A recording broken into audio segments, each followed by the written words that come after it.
వేసేద్దామండి. Oil కాగింది. ఇప్పుడు oil ఉసిరికాయలు వేసేసుకుందాం.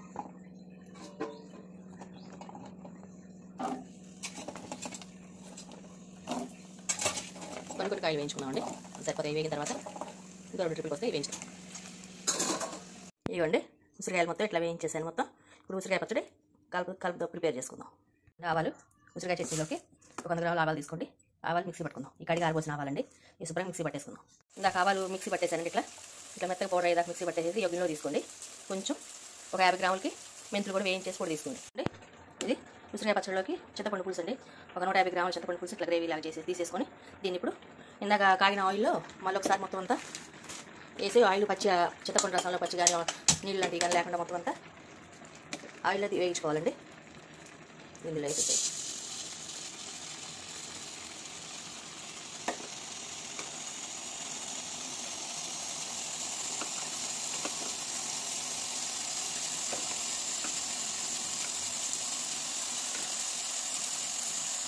దీనికి మంచిగా ఆయిల్లో మొత్తం నూనె నీళ్లు కానీ తడి కానీ లేకుండా మొత్తం ఆయిల్లో కలిసేటట్టు మొత్తం అంతా వేయించుకోవాలి.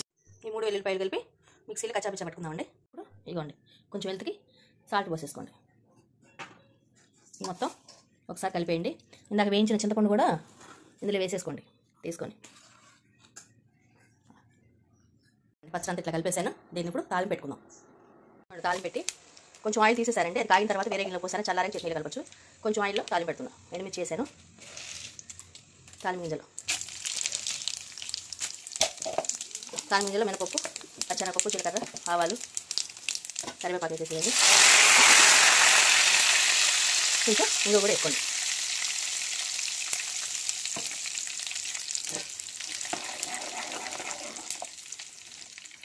పచ్చెనపప్పు వేగాలండి. తాలింపు వేయండి. ఇప్పుడు దీన్ని